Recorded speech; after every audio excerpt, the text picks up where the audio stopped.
So recording has started. Good morning, everyone, and I welcome you all on the Sunday morning for this session or Grow Rising Leaders Teach Back webinar. It's from DIAT DRDO. We have two students who will present their experience and also their problem statement, the root cause analysis, and how they turned around. Along with us, we have Dr. Roopali Madam, who is the mentor for this session. So to speak about this session, it goes a little bit back, around 2 months back, when we started this mentoring session. So it is a part of a Grow initiative that we have, where the mission and the vision is to make the Gen Z students industry ready.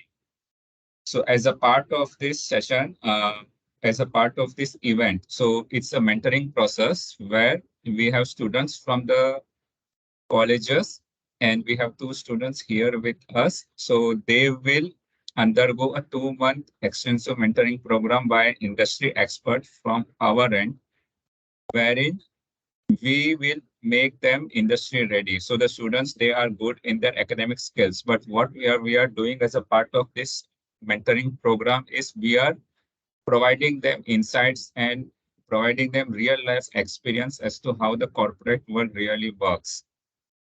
So for this particular session, we have two students, that is Yask Kulkarni and Tulsidas Maske, who are from Defense Institute of Advanced Technologies, DRDO from Pune. And the topic, the area of their interest or the area of this Grow mentoring session was operations and supply chain management. So at the start, what we had was a ice-breaking session with the mentees and the mentor. So it was a introduction session where we will get a know, like the mentees also, they will come to know who the mentor really is, who is the mentor, what is the background of the mentor, and also the mentor will also get a know-how about the student. So we had conducted the SWOT analysis targeting on what are the strengths, what are the weakness of the mentees, and what are the opportunities that we see based on their strengths, and what are the threats that we see based on their weakness. So apart from giving them the corporate learnings, apart from giving them the corporate insights, we are working with the mentees on how to overcome the challenges, like what are their strengths, how to work upon their strengths, how to enhance it, and also based on their weakness, what are the possible tips and insights that we give to overcome those threats. So it will help them along in their corporate journey. So also we have with us Dr. Roopali Madam, who is also a part of a PMI Mumbai Chapter same team, and she is a mentor for this program. So without wasting more time from my end, I will hand over to Yash, who is the first mentee who will present. So how this will work, I will try to explain. What we have done is we have provided a problem statement to the students, two individual problem statement.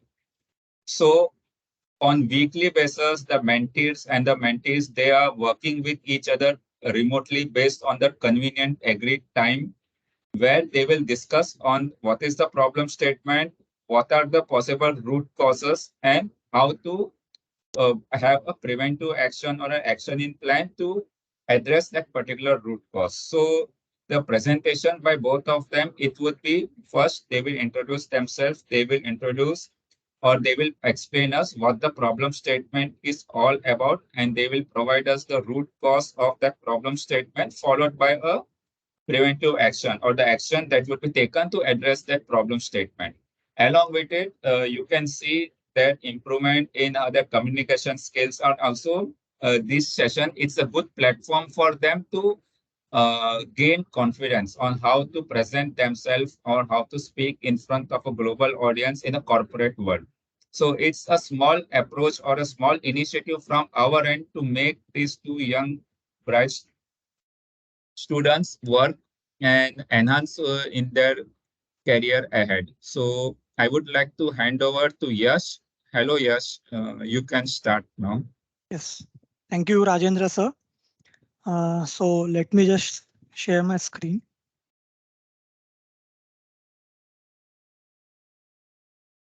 Is the presentation visible?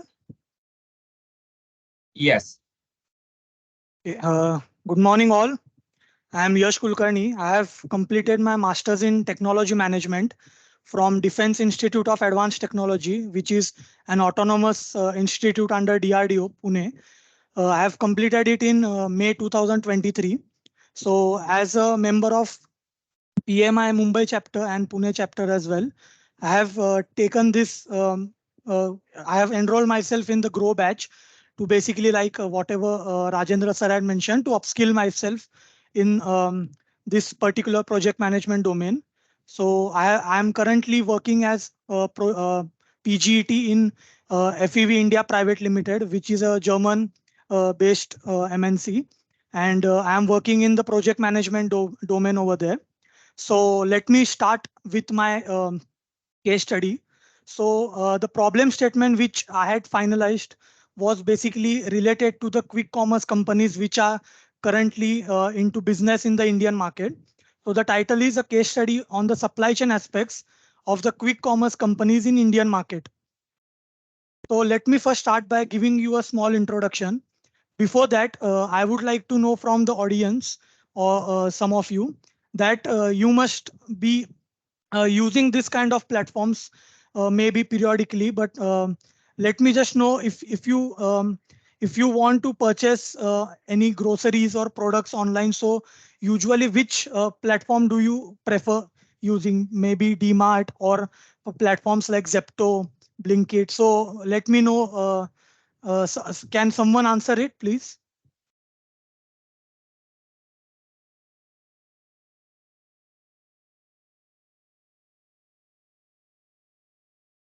Hello.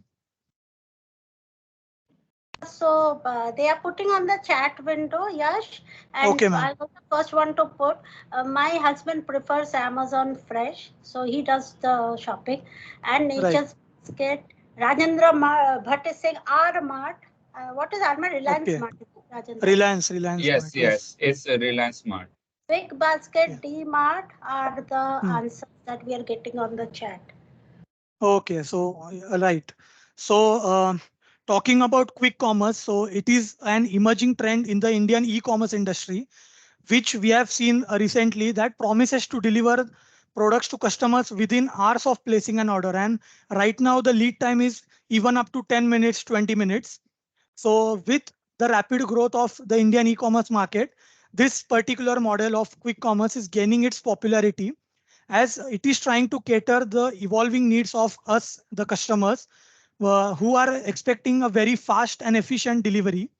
So as of now, the quick commerce is if you look at the product life cycle, then it is kind of into a growth stage right now.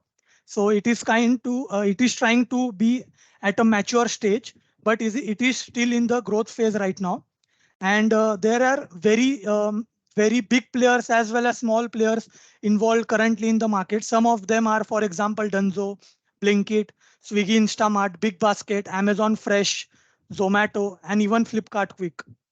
So the thing is that basically the quick commerce is preferred by investors because of the high engagement rate that is on the particular app or website which the software companies are getting. Then the second is basically the category creation, which it is kind of focusing on. Initially, they had started with only maybe groceries or essential products, but right now they are also trying to integrate it with terms to creating an wholesome of an e-commerce kind of platform. So that is how they are trying to create a new category within the same platform, and also to basically ensure that there is a long-term commitment from the consumer side. So that is the reason why this quick commerce gained popularity. Now talking about a statement from the co-founder and CEO of Big Basket. So initially there was a lot of debate going on whether this when let me give you an example. So basically Zepto was a company which basically marketed itself into the this quick commerce industry by promising deliveries in around 10 minutes from the time you place an order.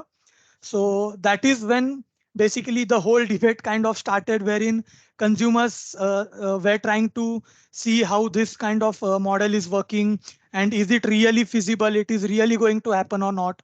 So that is when during this debate, Mr. Hari Menon gave a statement that the economics just don't work in 10 to 15 minutes, which is frankly the fact. The consumers did not want it either. It was thrust upon them, and they said, why not? Because if you look at the condition, basically it was a technology push kind of model. So we were not expecting that. Initially, there were some of the players like Big Basket and Grofers, which is now called as Blinkit, even Amazon Fresh, who used to basically deliver this products in maybe around 1 day or 2 days. But when this Zepto kind of model promised it in 10 to 15 minutes, just 10 to 15 minutes to your home, the whole debate kind of started. So that is when we got this statement. So I will be discussing further as well why this came and why what are the challenges which they are facing right now.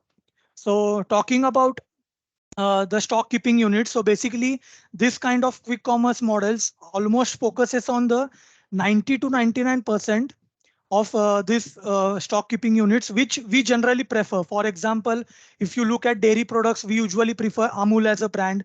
Then if we look at maybe instant noodle, then we prefer Maggi or maybe Sunfish TP.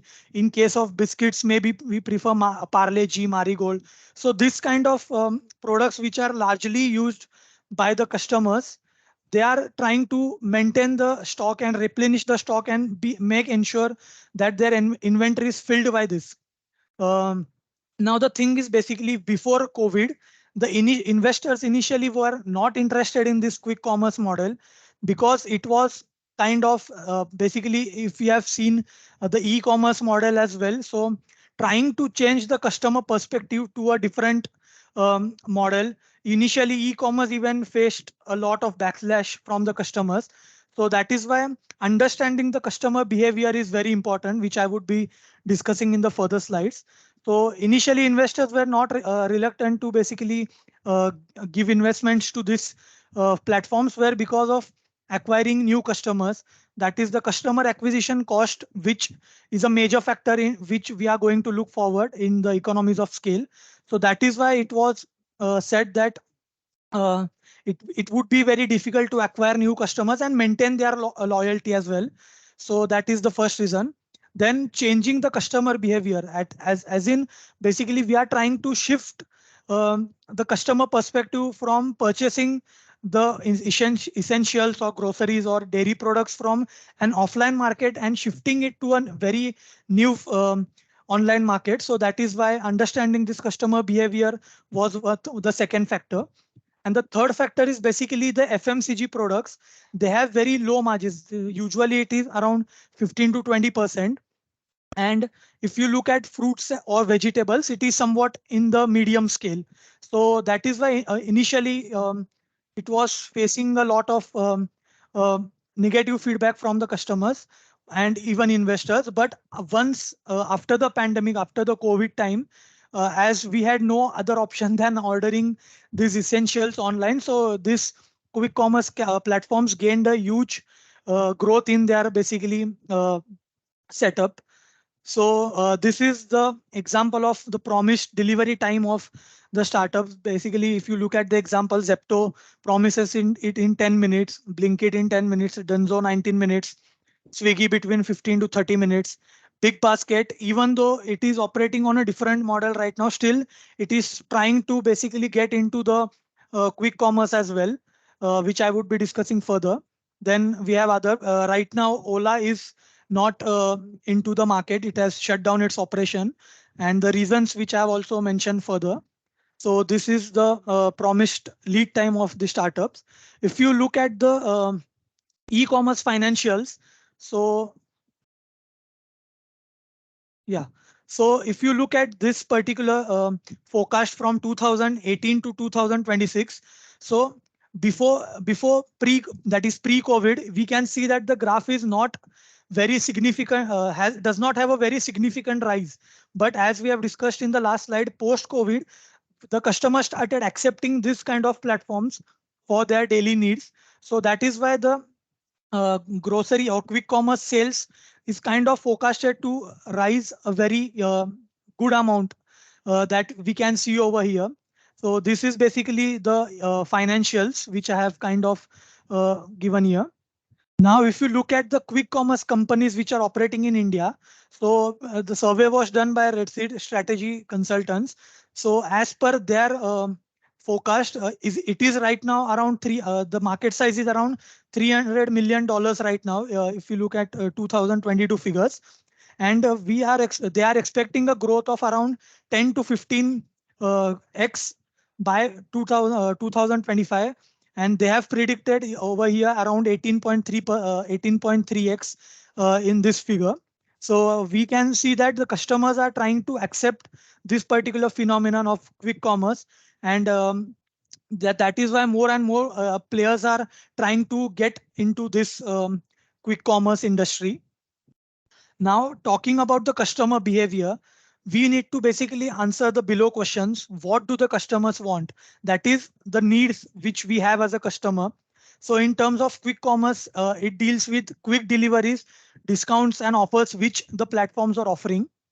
What will they pay for? Basically, we are paying for the convenience in terms of the catalog and order fulfillment as a whole, and what is available in market to meet those needs. So as we have seen, a lot of companies are operating in this particular sector, like Zepto, Blinkit, Swiggy, Big Basket, and lot of other players as well.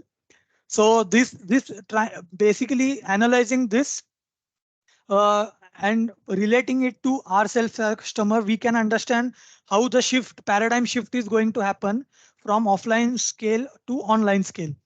Now, basically, if you take any example, be it like maybe taking an example of maybe e-commerce model. So what the companies do is basically they take an existing customer habit. For e-commerce, we can say that we used to visit offline in person the retail stores near to us, and we used to basically see the products, we used to talk to the salesman, we used to get the idea, we used to actually see the product working.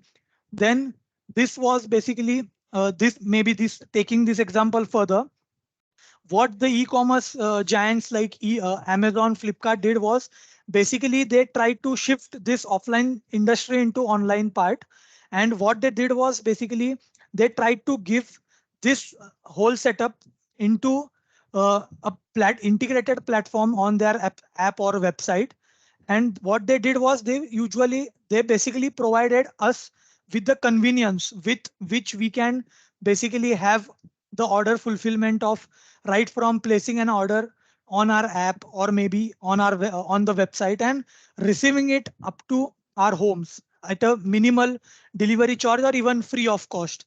So that is how they basically shifted the offline scale into an online market. So this is how we can try to understand the customer behavior and how the companies usually focus on this particular aspect. So now talking about the 3 C's of e-commerce, the first is cost, the second is the convenience which these platforms provide, and the third is the catalog. If you look at the example of Misho, so basically its focus is majorly on the cost. If you look at a big basket kind of model, then they basically give a very rich amount and very integrated kind of a catalog wherein we get right from groceries essentials to if you look at the um, app right now, you will even see some of the electronic products even into this, even some of the cosmetics range. So they have kind of extended their category, and they are focused mainly on the catalog providing. Then basically comes the Swiggy Instamart, wherein they are providing convenience to the customers, which we have already seen how these quick commerce platforms are working. And talking about the e-commerce giant Amazon, they are focusing both on catalog as well as cost. So I think using this particular 3 C's, you can try to relate it with any kind of platform or any kind of um, app or website which is currently being run in the Indian market. So you can relate it very well with this 3 C's. Now talking about the quick commerce numbers, so it was a survey done by local circles, wherein they had taken a sample size of around 9,000 to 10,000 households. So what the outcome of this survey was that basically 71% of the households that buys grocery online use this kind of quick commerce platforms for last minute essentials. So basically, what they mean over here is right now the quick commerce model, in quick commerce model, the customer perspective is very different. They are kind of relying on this quick commerce platforms only for unplanned purchases. So maybe for example, if you have arranged a movie night with your friends at your home and you don't want to step out to the nearest store available, so you can easily order whatever you need by just logging into this kind of platforms, and it will be delivered to you in maybe 10, 15, 20 minutes. So that is why for unplanned purchases, uh, these customers are looking into quick commerce models.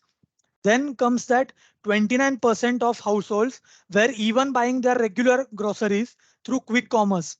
Now, if you look at this particular statement, so right now, if you look at the customer perspective, and I'm sure most of this party, most of the attendees would be able to relate that for maybe if you want to purchase or um, get the monthly supplies, you would obviously you would obviously be preferring DMart or maybe Reliance Mart over any this kind of platforms, wherein you kind of map whatever you are going to need throughout your throughout your monthly requirements, and thus you visit this kind of modern trade platforms like DMart, Reliance Mart, and you purchase whatever you need for the whole household. So as of now, this number is very less, and further I am going to be discussing about how the quick commerce model has to focus on increasing these numbers to be profitable in the market. So this is the second outcome. And the third was basically that 25% of the households that buy grocery online use quick commerce apps each month. So here comes basically the customer retention part. So this is basically talking about the quick commerce numbers through a survey done. Now let me talk in detail about how the gross margin economics works in this kind of platforms which we have. So if you look at a survey by which was done by Money Control, so what they had basically presented what was that in quick commerce companies, maybe Zepto or Dunzo, so usually their average order value is around 400 to 450 rupees. So for example, let us take a 400 rupees revenue over here. And talking about the gross profit margin formula, so we have revenue minus CP of the product upon revenue. So talking about this quick commerce industry, as I've mentioned in FMCG products, we usually have around 15 to 20% of gross profit margins. So let me take, for example, 20% of margin over here. So gross margin comes around 80 rupees, and the cost price of the product, if you talk about revenue, it will come around 320 rupees. Now talking about this particular gross margin, it is not the net profit which the company is earning. Obviously, we have to inculcate all the expenses which they are operational expenditures and even the capital expenditures which they are facing, be it in terms of the office expenses, be it terms of the rent which they are paying to operate the warehouse, be it in terms of the administrative cost, human resource, and finally the last mile delivery cost, which is the most expensive.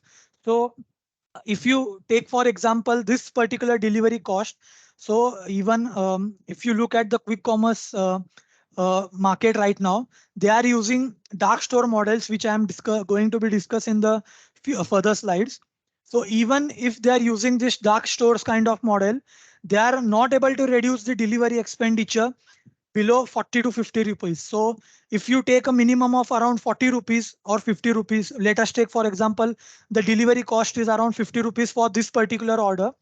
So you are left only with 30 rupees, but other expenses come as well. So right now, if you look at the profitability of these companies, so it is somewhat burning their cash flow and they are into a negative kind of profit. So I'm going to be discussing further in the further slides what are the challenges they are facing right now, and in the next slides I would be discussing some of the solutions which we have kind of discussed during our meets. So let me first share with you the traditional retail model, which the usually we are facing in the retail stores right now. So we basically have a brand warehouse, then we have a distributor in the middle who basically uh, transfers the products from brand warehouse to basically retailer, keeping the basically the commission to himself, and thus we as customers are expected to go to this retail shop and purchase the products as per our needs. So this is the traditional model which we can see in maybe local kirana stores or even modern trade. So now talking about the quick commerce operational model, it basically focuses on three aspects. The first is dark stores, which is kind of a mini warehouse which they are operating. Then the second point is basically last mile delivery executives, which we have already seen in the gross economics part. And third is to basically streamline the whole operation. They are trying to maintain and trying to create a good ecosystem wherein they are able to maintain an efficient inventory management system. So now how this quick commerce operates. So basically the customer places an order on the app or website. Then once the order is received and accepted, this is sent to the central database which they have.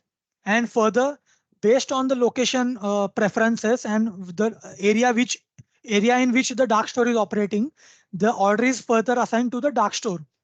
Now, in this particular dark store, basically they focus the employees who are a part of the community. They focus on basically PPB, that is picking the orders as per the requirements, then packing it, bagging it, and then finally giving it to the delivery executives.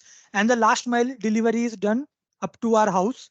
So this is how the flow of supply chain is basically for the quick commerce model. Now, talking about the challenges in quick commerce, the first which we have already discussed, the gross profit margin of this is around 15 to 20%. Even through even in a article, it was mentioned that DMart has it to 16.5%. But as we know that in quick commerce, we have already seen the delivery costs and other expenses are kind of affecting the profitability in DMart or maybe modern trade kind of platforms. Usually the customers go to the particular operating area, and then they basically try to purchase the products. But in case of this kind of modern trades, the main aspect of the economics which we have already discussed, which is average order value. So as we have seen that for quick commerce, it is right now 400 to 450. But if you look at the average order value of DMart or Reliance Mart, it comes down to around 2,400, 2,500. So you can see the huge gap in this kind of economics. So this is one of the challenges. If you talk about the second challenge, that is the monthly attrition rate is to 18 to 20% in this particular industry. So because of this, basically the companies recruit extra staff, and this increases the delivery cost. So the third is basically competition is not among the quick commerce platforms like Zepto, Blinkit, Dunzo, but with the local kirana stores. Now talking about where did this idea of quick commerce came, it was basically in an American consumer market. So if you basically look at this example, usually the nearest store which they have is usually 3 to 4 kilometers. Then similarly, like we have DMart, they have Walmart, so it is around 6 to 7 kilometers from their house. So that is why this kind of model gained a huge popularity in the American market. But the main challenge is in Indian market, because if you look at the Indian household, we have nearest maybe in some majority of the areas we have it around less than 1 kilometer. So that is why this kind of platforms have a major challenge in terms of the local kirana stores. Then we have already discussed about the average order value. Talking about the USPs, they are basically, as we have seen, they are focusing more on the convenience and providing a good user interface. So that is why. But if right now basically the local kirana stores have kind of started using taking orders from WhatsApp business, or even some of the software companies are providing them with an interface wherein they can directly take orders from their nearest households, and even some of them gives free deliveries. So this is also one of the challenge. Now talking about the customer acquisition cost, right now basically this quick commerce market is focusing on burning a lot of cash in terms of giving huge cashbacks, free deliveries, no minimum order on first value. So this is how the customer acquisition cost is to be looked upon.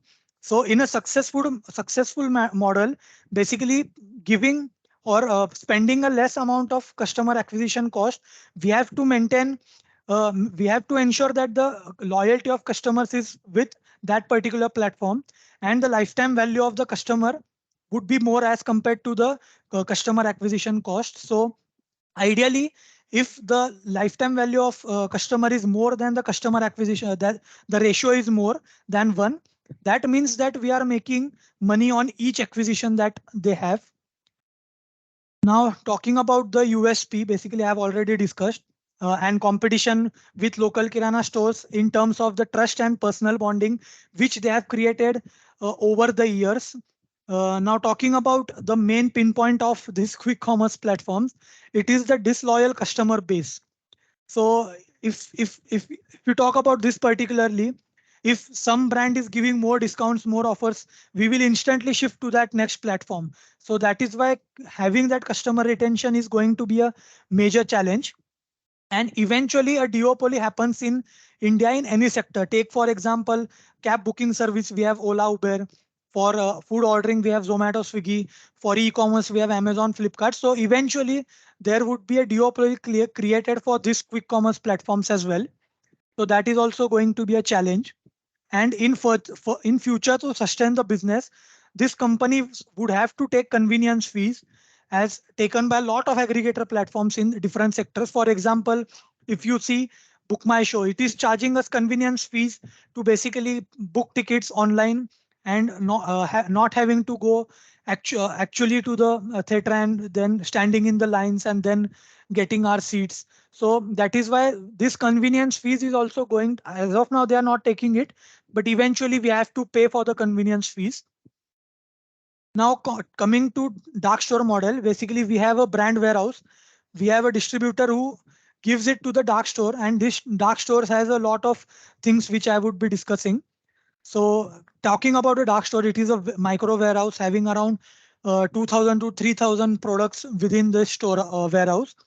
So what they do is basically they strategically locate these dark stores, that is the mini warehouse, with using a lot of data, which I would be discussing in the next slide, within 1.5 to 4 kilometers away from the customer base. So the target, they identify target audience. They basically focus using the data, try to identify where is the region where we have a very high population density, where we have a good amount of residential area.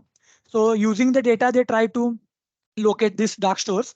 Now coming to the economies of dark store, the capital required is around 25 to 40 lakhs. The area is required around 2000 to 2500 square feet, and which we have already seen the administrative cost and human resource cost. So around 13 to 15 staff members are uh, there, which usually take care of the packing, bagging, and picking.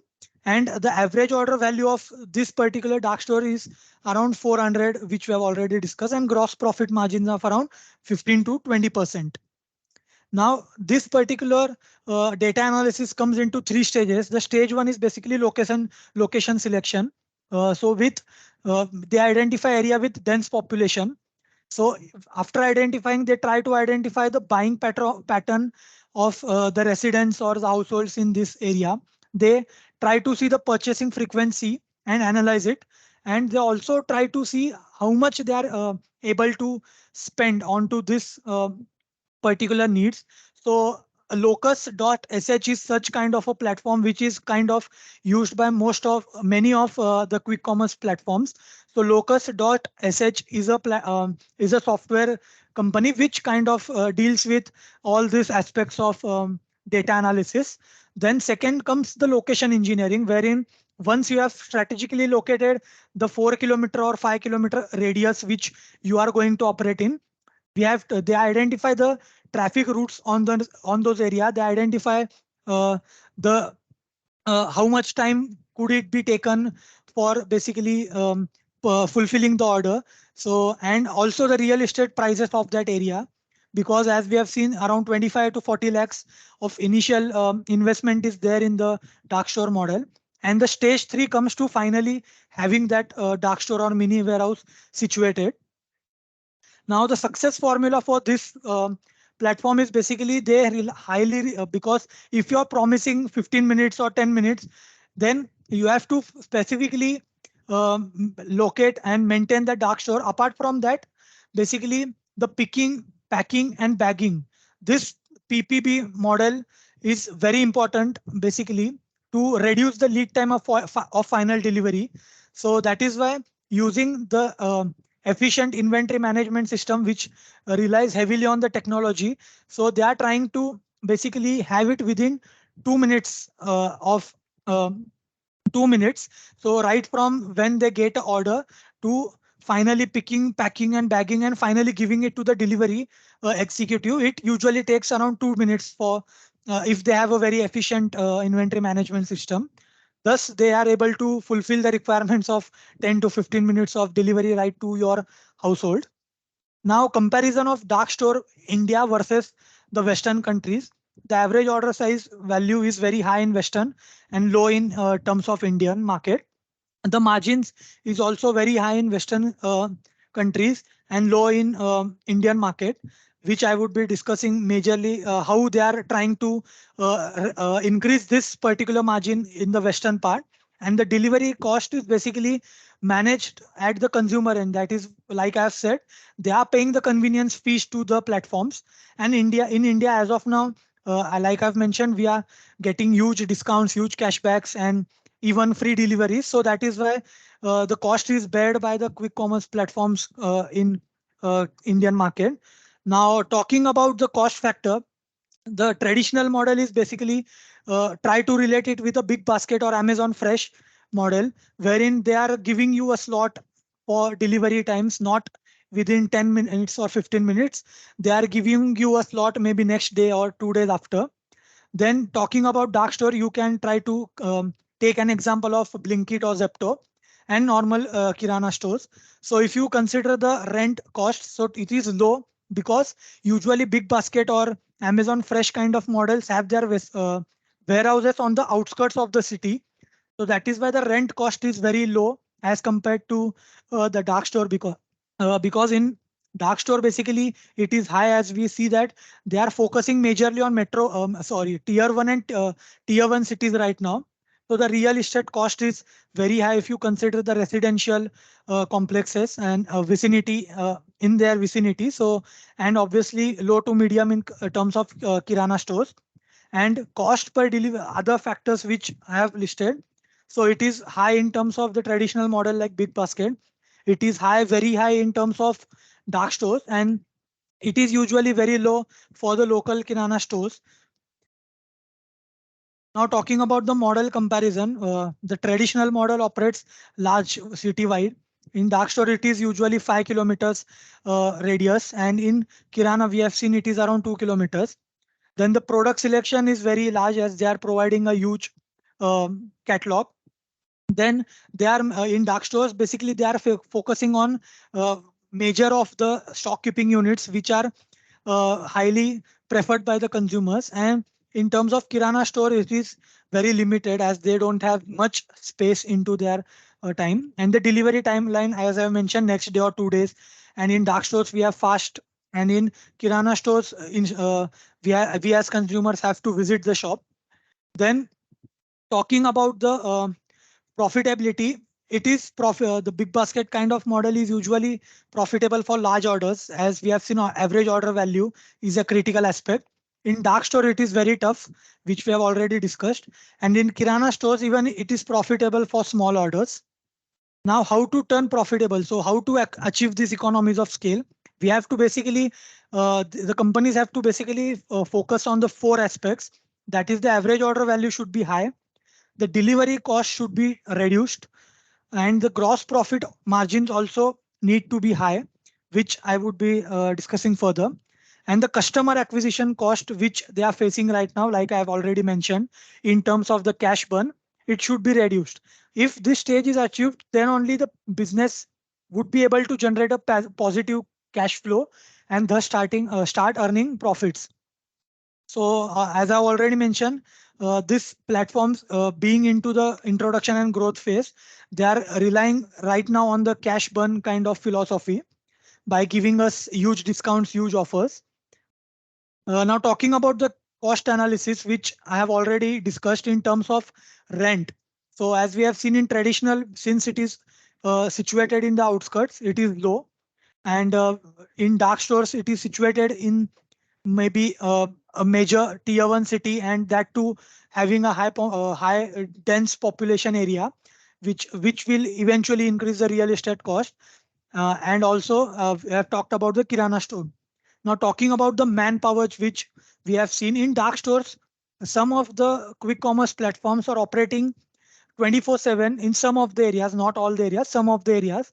So that is why they need to maintain two shifts, and thus adding to the manpower cost. On the other hand, the traditional warehouse has fixed working hours, and in Kirana store, the owner manages the shop every day. And maybe to help him, there is around one or two employee which he hires. So that is how the manpower cost comes into picture. Now talking about the unit economics and average order value, which we have already discussed in detail, I think. Now talking about the logistics and maintenance cost, a large traditional hub which we have already seen, like maybe Amazon Fresh or Big Basket. So it is equivalent to at least five dark stores in terms of the real estate which they are occupying, since it is a huge warehouse, and thus they are able to replicate the same stock keeping units and cold storage. Thus replicating this into a dark store would be very capital intensive. Then, as we already discussed in terms of the technology which they are focusing, technology part, and even the data analysis part, which this platforms are preferring. So the eventually leads to eat into the margins of what we have. Now, talking about the SWOT analysis, which I have done based on whatever content I have discussed in the earlier slides. So in strengths, as we have seen, it is the quick commerce platforms is having a growing demand. It focuses on speed and convenience and having a good amount of product range and category which they are catering to. Then comes the technological integration which they are relying on right now to basically the whole order fulfillment process, and getting to the efficient inventory management system, and thus increasing the customer experience. And as we have already seen, they are focusing majorly on the data-driven insights which they get from each receiving. Now, converting these trends into opportunities, there is a potential for scalability. There is a rise for digital adaptation in terms of us as customers, shifting our preferences from offline store to online store. They are even focusing, or they can even focus with have partnerships with local businesses, thus catering to a very niche audience.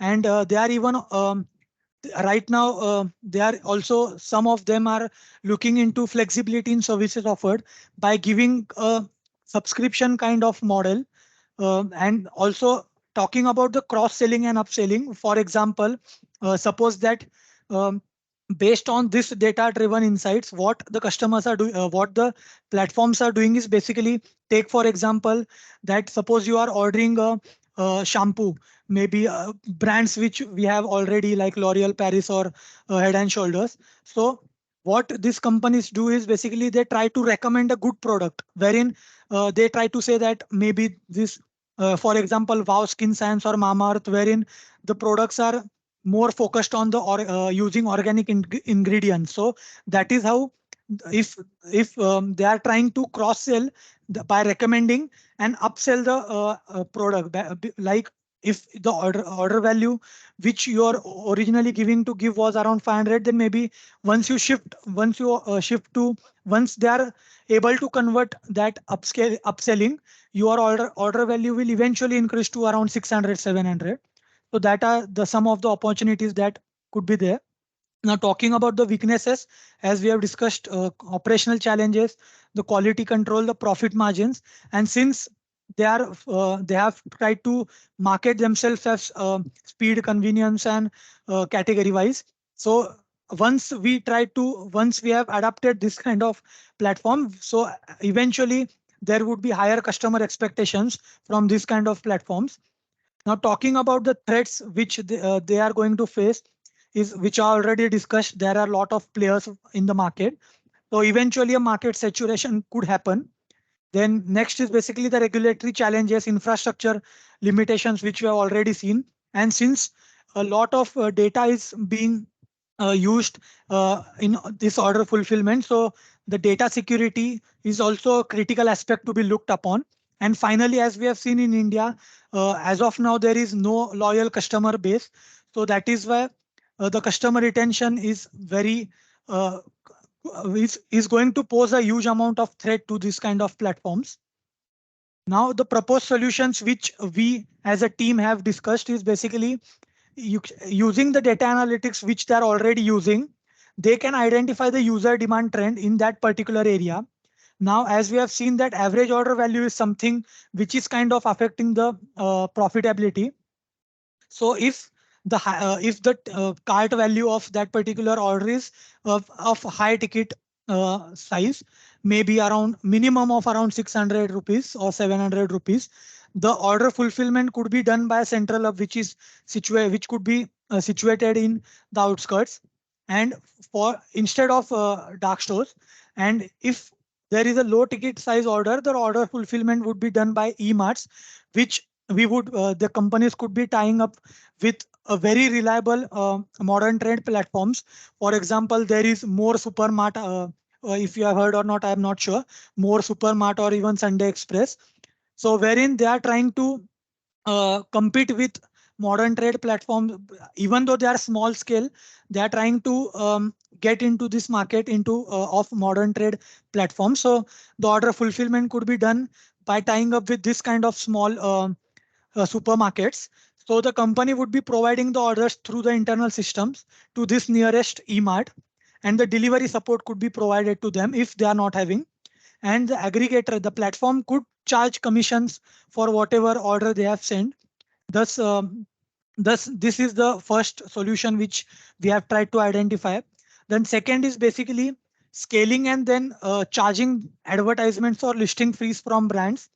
And like I've discussed, we have to charge, eventually we have to charge convenience fees from the customers. Now talking about this, maybe try to relate it with if you are using Zomato or Swiggy. So right now the hotels are paying this advertisements charge where the platform like Zomato tries to recommend you with a hotel wherein you are able to get this hotel listing on the top. So they are charging them some fees for that as well, and listing fees from the brands as well, which is done in DMart also. Now, third is basically white labeling the products to get higher profit margins. Like I've mentioned, in Western countries, they are following this very much. And even in India, they have started to take this trend. Taking, for example, if you have seen that Flipkart or Amazon have started coming up with their own brands in terms of electronics, wherein, for example, Amazon Basics is one of the brand wherein they provide the similar specifications at a lower cost, which a brand could be giving us. So this is what labeling is all about. It is a very altogether a different concept which you can search. And like I've mentioned, the subscription model could be given to consumers for frequently purchased items. This is right now used by dairy products and for example, Milk Basket or Country Delight apps are using, and even Big Basket is using this kind of subscription model, wherein if you place the orders, if you have to basically subscribe to it monthly or weekly, and for in taking for example country delight or mother for the big basket kind of scenario, in this subscription model, basically you place an order before 10 p.m. or 11 p.m. and you get it delivered to you next day before even 7 a.m. or 8 a.m. So that is how this is currently working. And talking about the fifth basically on how they are trying to focus, how the company should focus on not being an platform for unplanned purchases, but trying to compete directly with DMart or modern trade platforms like Reliance DMart. So what they can do is basically they can provide good discounts and offers on first week of every month to basically cater to the household monthly household requirements of a particular family. So that is why if they are able to follow this and they are able to get a good response, then eventually the average order value will increase. Now to come now to basically come basically cater to whatever we have seen in the earlier slides. Right now, there is a platform launched by in accordance with Ministry of Commerce, that is ONDC, that is the Open Network for Digital Commerce. So just like we have in banking, UPI, that is Unified Payments Interface. Similarly, they have launched ONDC, wherein it will try to create a sync between the retailers, customers, aggregators, and even logistics companies. So it basically focuses on three basic components. That is first, discoverability in terms of basically, let me give an example. Suppose that you have a supermarket or any other retail store in your vicinity. They are able to list themselves on this platform, thus being discoverable to all the consumers nearby. Second is basically interoperability, wherein, as we already seen, all of them are working in sync on this using the technology offered. And third is basically the comparison. So if you take an example of Trivago, which had gained a huge popularity, so we were able to compare all the for the same room, for the same date, we were able to compare the prices offered by various websites. So that is how this ONDC is going to operate. So let me give you a very short of why this was done, to basically break down the monopolies and deep discounting of offline e-commerce model. And basically, they are trying to create an equal play field for the competition among sellers. Even small scale and medium scale sellers would be able to be visible to customers and gain this kind of profit. Uh, Now talking about the economy, impact on the economy, as we have seen, it is relying majorly on the uh, workforce. So that is why job creation would be one of the impact in terms of quick commerce. Then, as we have already discussed, that if this quick commerce platforms could be tying up with local small scale and medium scale enterprises, so basically they would be able to gain access to a larger market, and thus getting into boosting their sales as well and revenue. So this could be a second impact. Third is about infrastructure development. As we have seen that it is specifically focusing on the real estate and creating a good logistics infrastructure.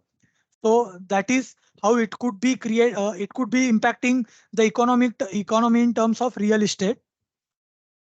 And coming to the next part, that is competitive market dynamics. So as we have seen that since there is an intense competition going on right now, so eventually it would lead to innovation, improved services in terms of what we are getting as a customer, and even having a competitive pricing from these platforms. The next is basically capital investment and funding. As we have seen, a lot of players are stepping into this sector, and they are receiving a huge amount of fundings from maybe domestic or as well as international investors. So this is how the capital investment and funding would impact on the economy.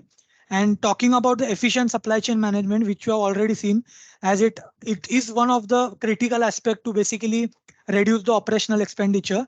So overall, they have to try to reduce the waste and try to reduce the delivery cost for whatever they are operating into. So this could also create an impact. And finally, as we have seen, since it is relying a lot on the technology and lot on data, so and trying to shift the customer perspective, so increasing the digital adaptation, it would also basically uh, cater to various small scale or medium scale software companies which could start developing their softwares and apps for them, websites for them. Also the payment gateways like Razorpay, which is being used, Paytm, which is being used by these companies, and also to the digital marketing firms as well, because as we have seen, this quick commerce model have to extensively rely on whatever marketing they are doing, and try to create a moat or USP within themselves, and trying to get a good customer acquisition, and that is how this impact would be done. So that is all from my side. Thanks a lot for your time. It is open for discussions now. Thank you. Thank you, Yash. And it's indeed a very good presentation from your and thorough research done. And it's a deep insight. Like I would like to say that personally, I have learned a lot on how the online retail system, the market system works. And Thank you, sir. ONDC concept, it's a very new thing.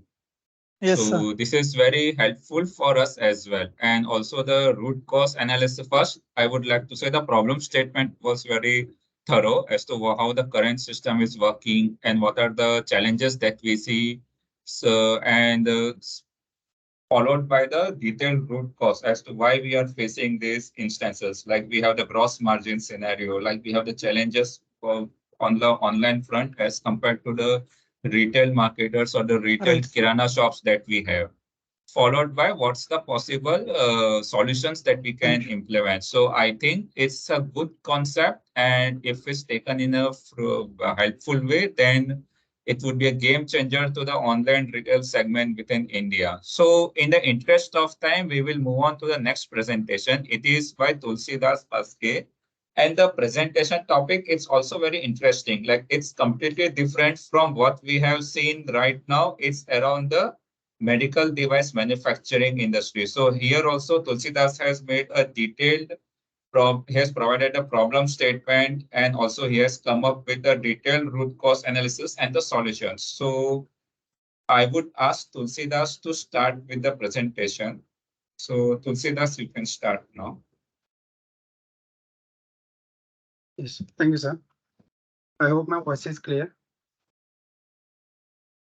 Yes. Yes. Yeah, great. Before I start with my presentation formally, I want to float a question for our audience. So I suppose in today morning, whoever have buy something, let's say you bought some food or the milk packet or even the tablet in case, how many of you have seen the expiry date of that? So yes, if it is a milk packet, I am very sure that most of you do see whether the milk is within the expiry or not. And if someone is more interested, can also check into the tablets expiry dates and all. Right. In food packets also, we do not focus much upon their expiry dates. Right. Yeah, I got quite good amount of responses. Okay.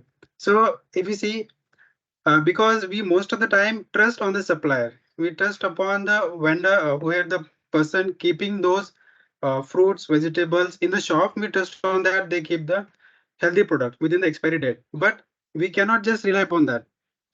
Let us come to the hospital then. How many of us, when you admit to the hospital, let us say you are providing with a syringe, simple syringe, right?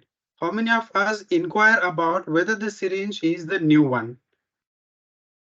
Or let us say you have been attached to the patient leads, which simple one, the cuff which we use. None of us do check. Hardly 10% I can guess out. So that is how the medical or the healthcare sector is so crucial. I consider that, yes. Yeah. If we totally rely upon the hospital and what the process they are following, what service they are providing, it's we cannot, it's indirectly that we are risking upon that. If I show you a fact which I'm going to present in my presentation, most of will, I suppose, will get shocked. We trust upon the hospital, our government and the agencies and all, but still when it comes to the medical devices, I hope my voice is clear and very well, loud and clear. So if it comes to the food industries, Yes, it is thoroughly been checked in India. Most of the cases. When it comes to drug industry, that is also been thoroughly checked. The government have the stringent rules and criteria over that. But when it comes to the medical devices, for example, if you use the patient monitors or the X-ray or the CT machine, so when you are entering the CT cabin, CT machine, we that phase we were scared, or most of us even needed 5-10 minutes outside. And the extent we don't think whether the machine is properly working, whether it is under the conformity or not, whether it has been properly serviced or not. 99% of us do not see over it.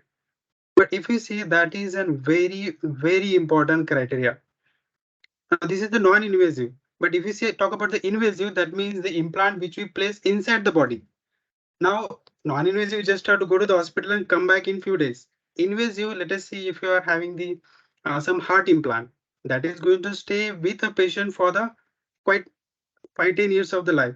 If that implant is not compatible, or if it is not as per the standard, then what you'll do? You cannot take it out and check, right? You cannot undergo again the surgery and the same thing and cost way. So that is what my topic is about. I'll just quickly share the presentation. Give me a moment.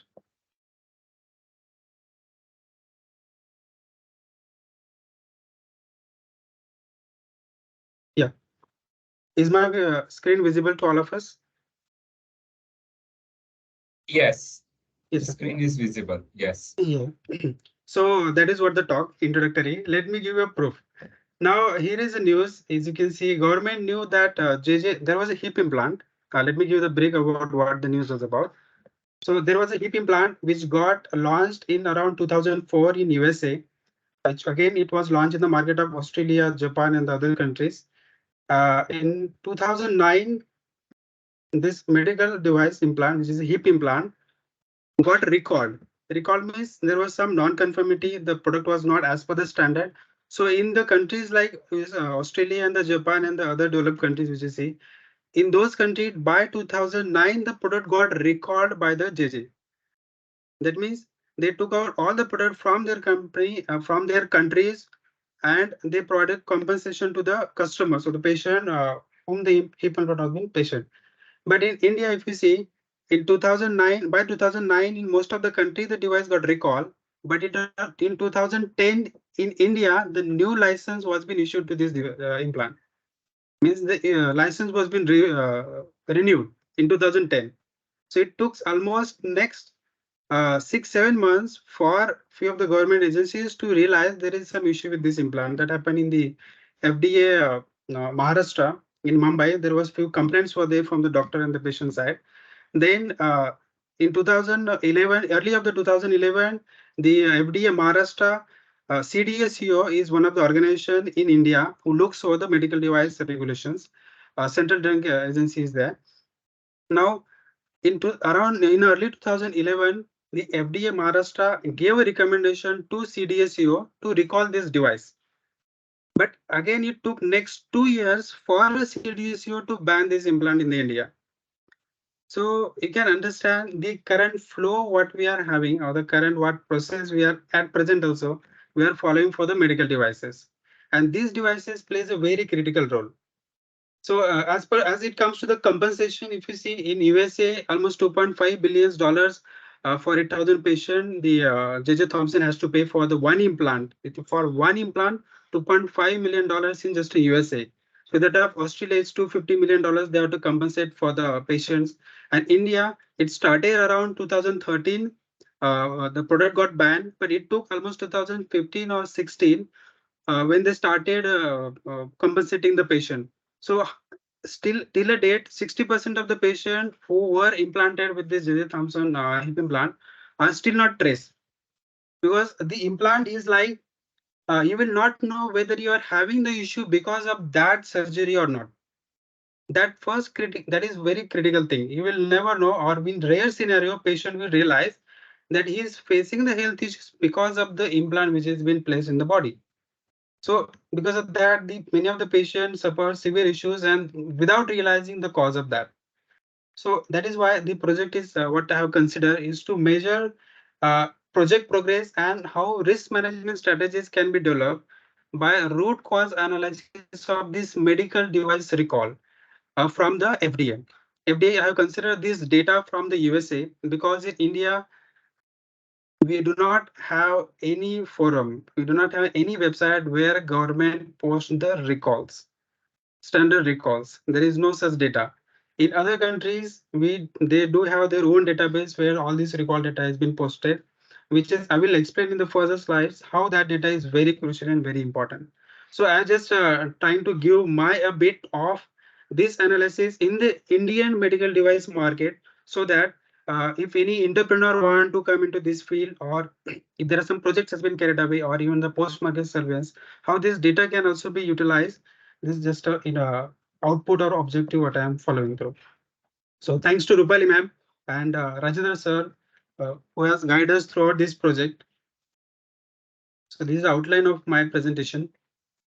So the problem statement, what I did for this medical device recalls, which comes under the post-market surveillance. Once the product is been launched in the market, and if the product is facing some issues, there will be the recall. The product either can be recalled by the manufacturing itself, or it can be ordered by the government to recall the product. So which comes under the risk management strategies. So I have developed comprehensive risk management strategy by taking the three factors for the analyzing of this medical device recall data, which I consider the technical feasibility of the device, economical feasibility of the device, and how the regulations related to that device is getting affected of because of those recalls. One more glance I wanted to give you to the CDSCO, which I mentioned is a government website in India. If you see, uh, we do not have medical device repository website or as such. They just simply launched, or they just simply notify a medical device alert. Now, if you look over this slide, you will see between from top to up. In 2019, there were two recall down to that.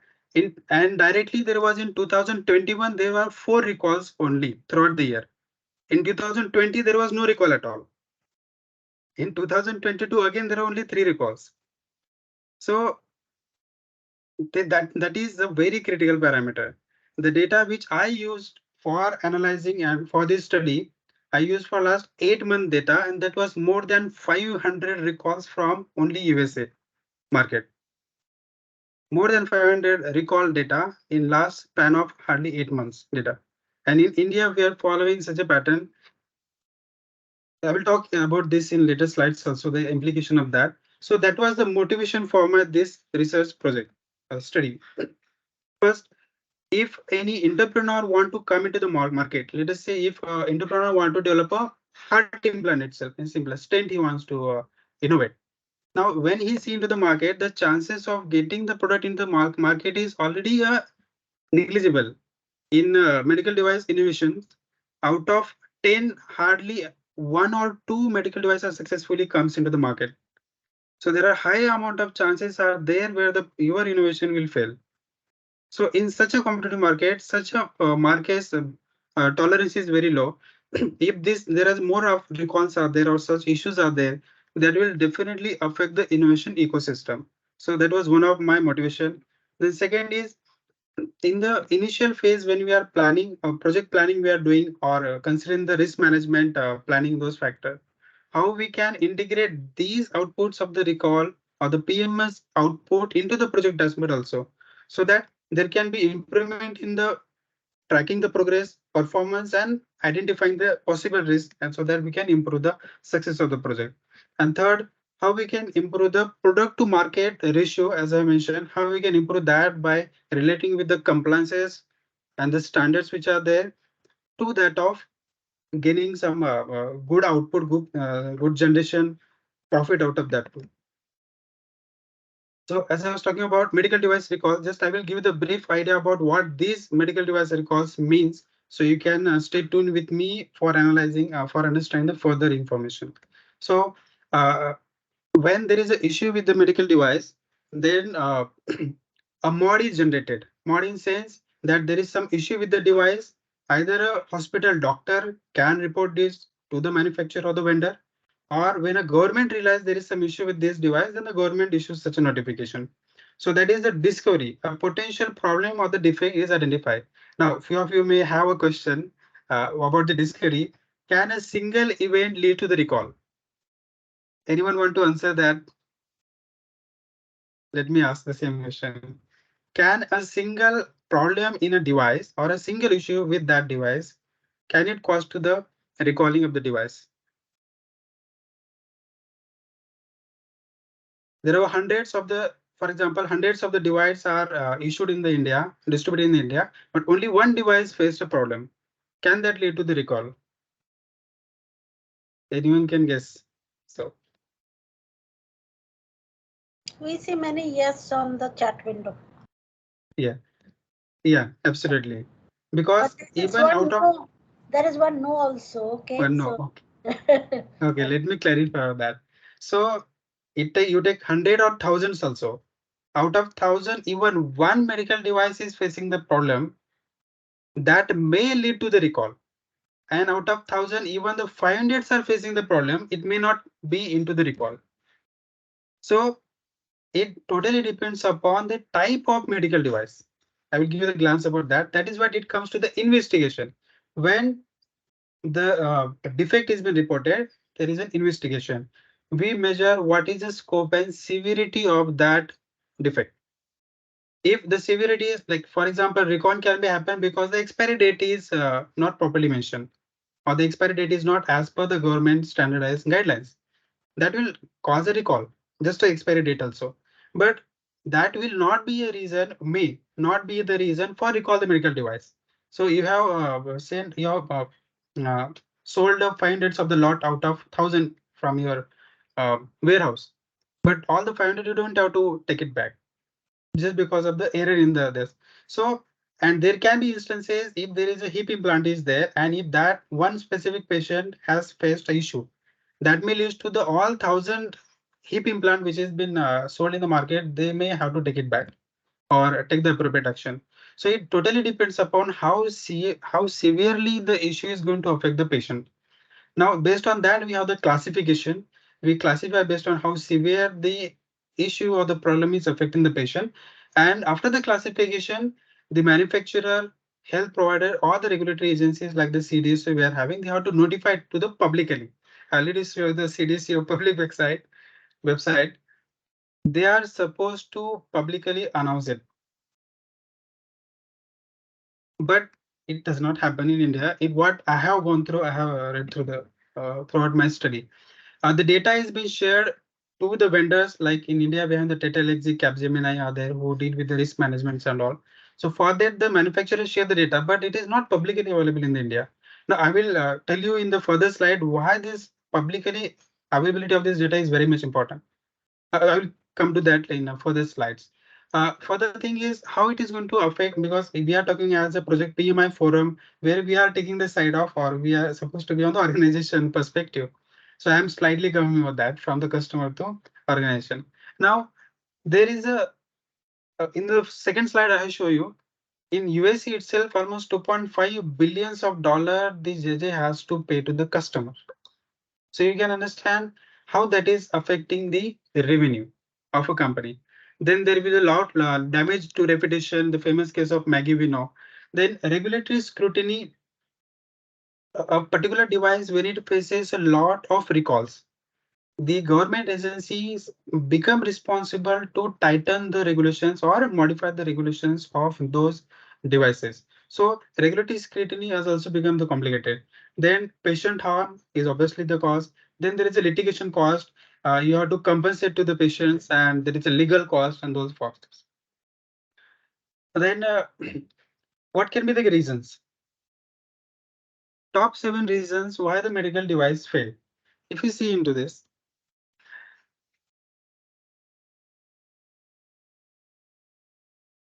medical device startup owners fails to assemble competent team. When you read a first statement, you will think about how it is possible. So to explain these 7 points, let me give quickly one example of current manforce in healthcare industry. In most of the medical device regulation related projects, medical device regulation related projects wherever are there to check whether it is aligned with the compliances or not. In 80 to 90% of the employees are non-biomedical, non-medical. Either they are coming, I'm not targeting any branch, either they are coming from the electronics, mechanical, or even from the BSc background, even few cases of BAS. So they just think, the company just think we will train them, we will provide them the appropriate training, what is needed, etc. And they will become. But if you see on the core point itself, the how the biomedical engineers have been trained throughout their career, etc., or any specialization which is there in the IITs, and now it has been promoted. Those man force is what is very essential in the startup. If you are not the keen understanding about this subject, what it is about, just merely the training about the regulations, just mug upping the what regulations are there, will not make it the successful regulatory project. So that is my personal point of view. It can be the wrong. So medical device startup owners fail to assemble the competent team needed to get the product successful launch in the market. Either it will get failed into the regulatory license itself, or when the projected product is there in the market, then they will fail the issues like that, because they're not having the competent team. Then there is a failure of properly test of devices. In India, there is only one agency, CSIR. CSIR is there, which allow the medical devices to test in their facilities are there. So such facilities are very less. When you are applying for the test, you have to wait for the longer period of the time. If you are entrepreneur, then it is a very tedious task for you to get the device tested during the clinical trials. Then poor quality of the component and the material. I will take that in the further slides. Quality control procedures we do not follow as per the standard which has been provided. Uh, Sorry to say this, but in Indian market, we are more like in the manufacturing market. We are more like we want the product to follow under the tolerance level. Let us say if the reading is supposed to be between 4 to 8, we just think about the 4 to 8. But tolerance is not the acceptance. It's very famous quote in ISI, they say, Indian Statistical Institute. Tolerance is not the allowance. So in our manufacturing practices, we mostly try to fit in that tolerance level. So that some or other way, compared to the other world competitive market, it affects our quality control procedures and all. Then also, use of accessories, kind of material we are using for the manufacturing purpose is also makes an impact. Then insufficient maintenance of the devices. I worked in the hospital previously for almost 2.5 years. I was there.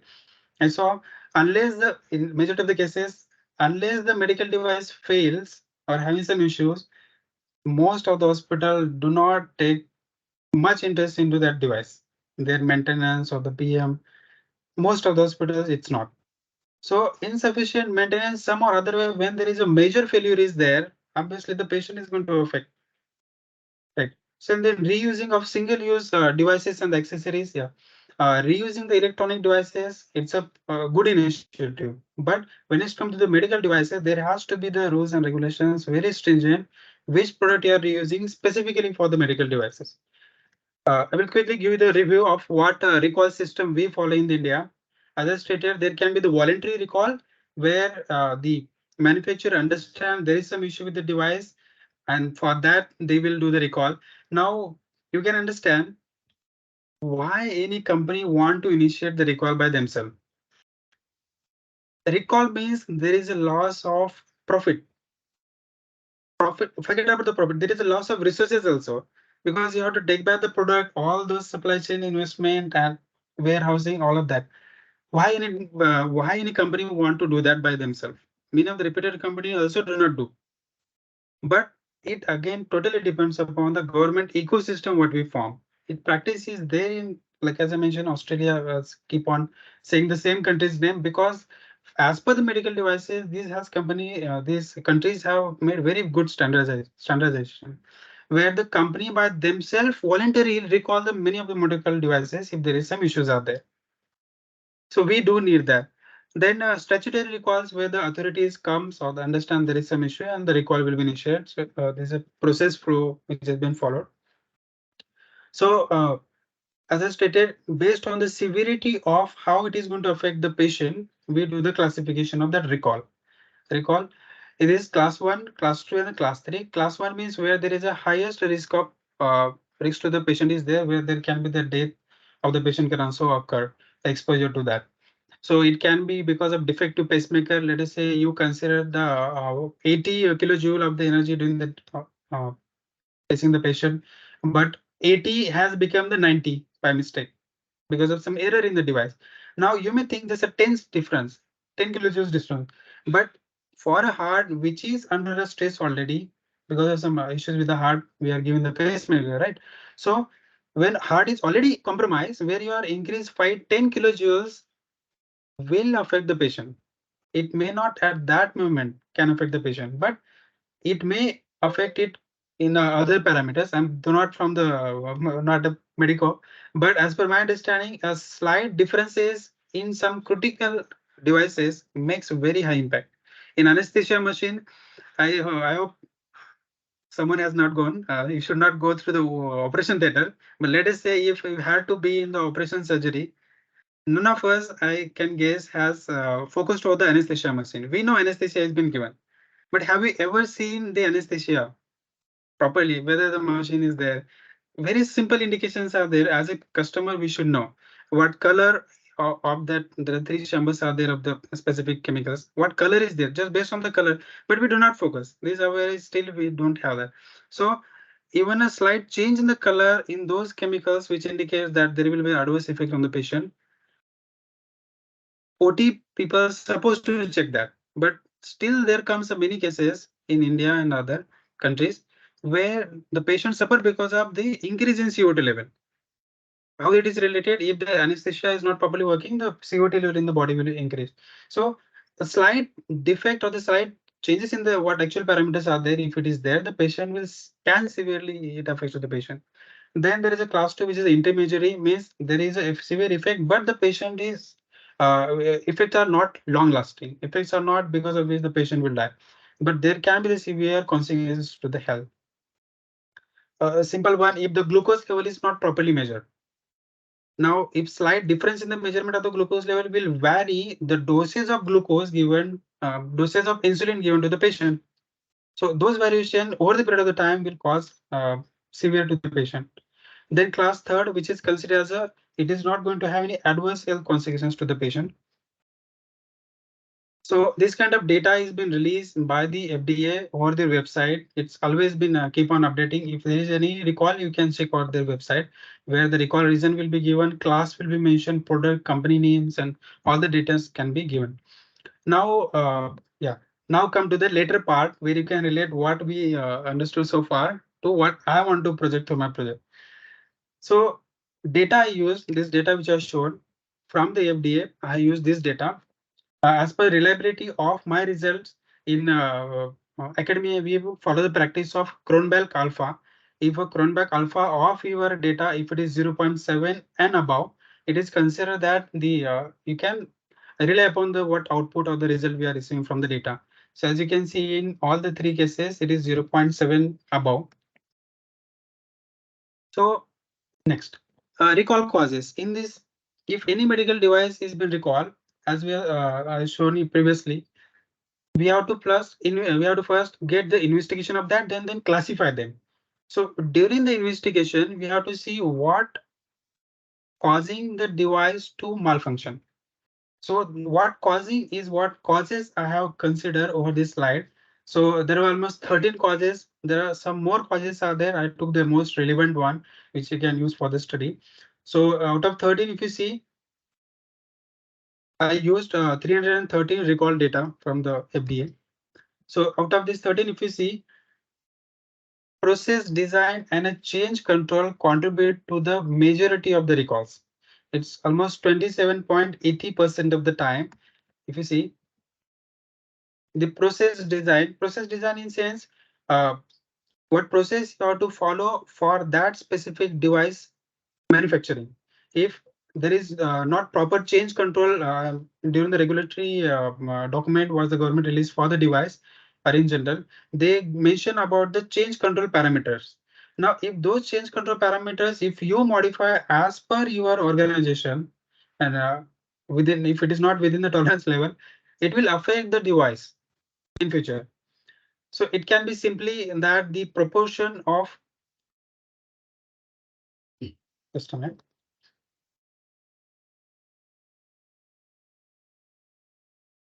Sorry. Second most followed, that is under investigation. As I said, I use recent data. That's why 20.40% of the time the product, the recall are still under investigation by the firm, and it has not been updated to the FDA. If you see significantly, second, if you consider, that is device design. Now you will relate. I consider I showed you one slide why the device get failed. I hope I'm audible to all.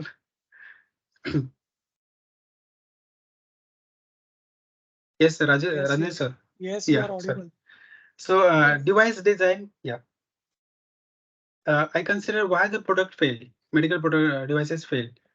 Device design, if you see, if you are not having the competent team to work under or to give that significant compatible analysis to you, it may call to the recall also. So device design, in the design step itself, see, any company is going to invest millions and the billions of the dollar for the just device design itself. And if this data shows the device design is also the major factor of the recall, then how we are going to generate the revenue? So device design phase, we have to emphasize considering that this is going to be the parameter which will affect my success all the way. So in what happens, what practice has been done, has been to the some firm also, entrepreneur firm, startup. So in during device stage, what we generally follow practice is some standards are there. I just try to follow the standard and use that component for my device. That's it. But whether that component will give you the reliability to your product or not, in very less cases, as per my study, is been analyzed over that. Then there is a software design and the change control and labeling error. So in my further analysis, what I will do, I'll just four significant, which is process design, device design, software design and change control, and labeling error. Labeling error, I will give an example of this so you can relate. Let us say there is a uh, let us say there is a implant, hip implant. In hip implant, if the titanium is supposed to be 2%, the company has used 2% of the titanium in that hip implant. But on a label, they have mentioned it 2.01%. That is a labeling error, and it is not permissible. So that 2.01, maybe it is under the tolerance level for the regulatory bodies. They will allow you from 2 to 3% is allowed. But if your product is having 2% and if you are labeling at 2.01%, as per my understanding, that may also lead to the recall. So that is considered as a labeling errors similar to the expiry date issues. If it is not properly been mentioned, it's not within the limit of medical device license for that device, whatever the period of license is being provided. If the expiry date is not also within that as per the standards, then that may also lead to the recall of the device. I will just take one more of this non-conforming material. Non-conforming material and the component if you are using, as I mentioned, if you are using the IC which will give the same output, but that IC is not having the reliability over the period of the time. So that is non-conforming material you are using, or sometime in a device, in manufacturer can think a small wire which I am using. If it is not falling under the medical device criteria, if I use, it should not make many difference. But a simple wire, if it is not as per the norms, if it is not there, that is also considered the non-conforming material for the manufacturing of the device. So what I did, I used a Likert scale, which is very famously used in uh, studying in social studies and considering such factors in wide scale. In Likert scale, what we do, we rate a specific issue or the specific parameter from 0 to 5, from 1 to 5. So or 5 to 1, any we can use. So in my study, I use this Likert scale, which is varied for all the three factors. We will see in a while. Now, next is from my data. Now we're going to analyze what I understood from my data. So from recall data which are issued, the distribution is like majority of the recall is occurring in the intermediate risk. Now you may think it's just an intermediate risk. That means the patient is not going to have a death or the very major consequences, but intermediate risk are, as per my understanding, even more dangerous because they will cause adversely to your body after a period of time. Not within 4 years, not within 5 years. After a bit of the time while, you will start affecting that there is some issue. And the problem with the intermediate risk is that you will not analyze whether it is because of those specific implant you had or this specific medical device. The realization of that is quite not easy. So intermediate risk covers majority of that portion of the recall class recall distribution, then followed by the high risk devices, and then there is a low risk devices. In low risk, okay. So first factor, as I mentioned in my objective, I consider the three factors for analyzing these recalls. One is the technical feasibility, financial feasibility, and the regulatory feasibility. By technical feasibility, what do I mean? Let us say, there is a MRI machine is there. Now in MRI machine, there was a breakdown. Now to when this breakdown is done, there is service engineer will visit and see what is causing that breakdown in the machine. Now the cause can be there is a leakage of helium.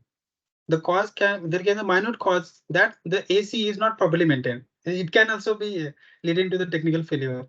So whether the adverse event which has been reported, whether that is significantly affecting the technical part of my medical device or not, whether it is related to the technical part of my medical device or not.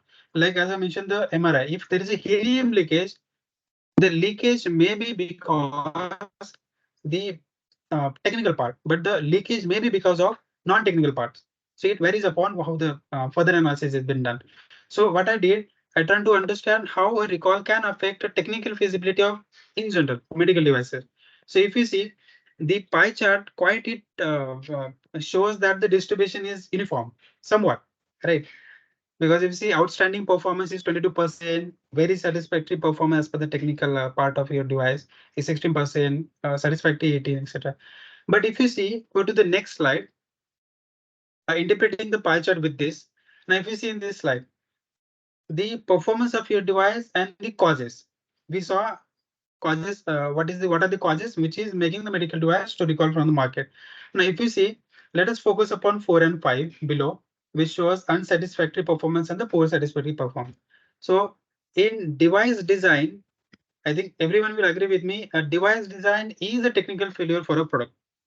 So this result shows the significance of the data also, that because of device design, there will be a less or the poor technical feasibility for the product.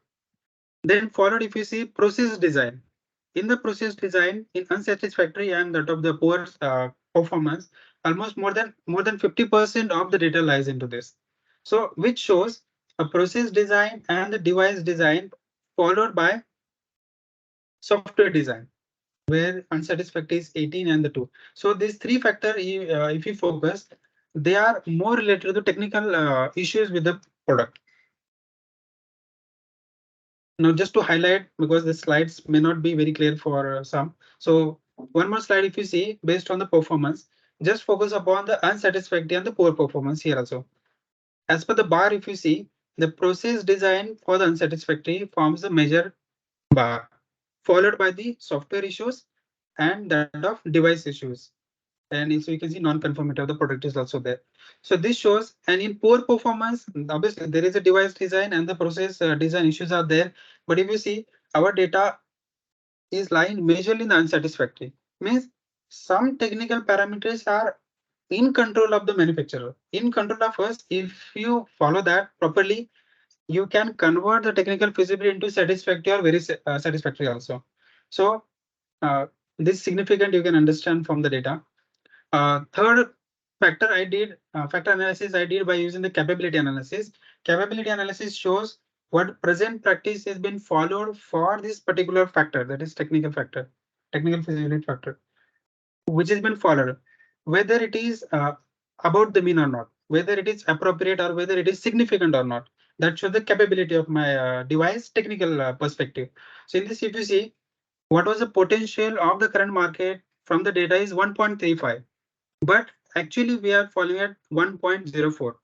What I will do, I will ask you to focus upon the bar graph, and that will be convenient. So if you see in the bar chart, there is a target. That means one indicates outstanding performance of my medical device on the technical aspect. The one indicates. So my target is I want my majority of the data lie in the one target. But if you see the distribution is very non-uniform. It's almost both 4 and 5. This shows a recall is technical parameters of the devices are majorly significantly contributing to the recall of the product. Next parameter is financial feasibility. So if there is a recall, whether that recall is going to affect financially to my company or not, to my organization or not. If we see in this 5 and 4, high impact and very high impact. So it is very relatable that if any recall is occurring from taking the product from supplier or that of the customers, compensating and them and all, that very hardly affect the organization. So let me elaborate this point here.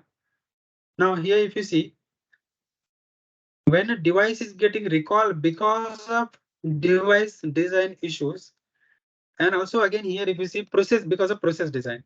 So you have to invest a lot in the process involved in the medical device. First, you are investing to manufacture the device, and then you are investing into whether to correct the device. When the when there is a recall given to the organization, there are the two chances. There are the two ways are there for organization. Either you correct the device and relaunch into the market, or you can terminate the product. So terminating the product is not at all can be significant for any organization, right? So correction, when there is a correction process they have to follow, kappa they have to follow for this. In that they have to invest a lot in the process. And when it is about device design, again the same cycle follows. So if you see financially, device design, process design, and one more factor we got significantly, that is non-conforming material.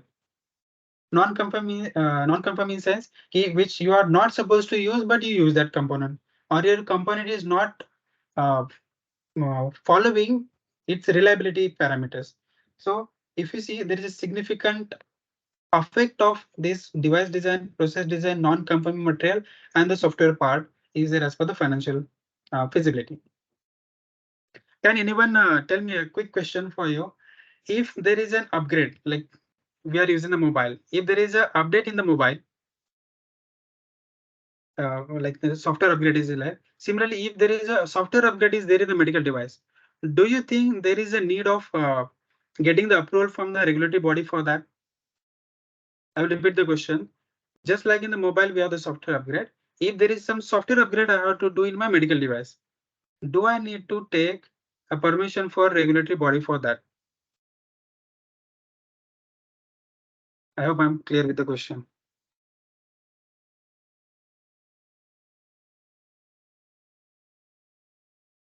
Yes, I think we need to take the approval from the regulatory bodies because they will need to validate what the update is all about and how it would impact the patients and the general consumer general.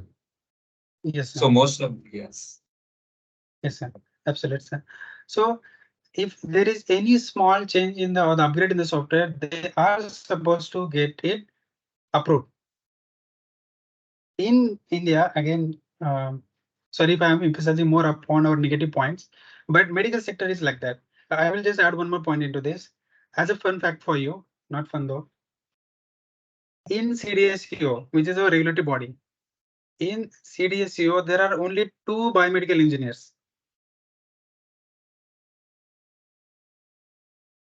Only 2 biomedical engineers in whole India.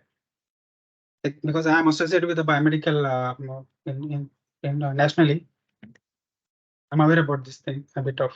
So this shows the manforce which is needed to emphasize upon such issues. We are lagging at somewhere, so we need to emphasize upon that. That is a good initiative. In April month, we got a new medical device regulation. Let's see how that uh, positively impact us.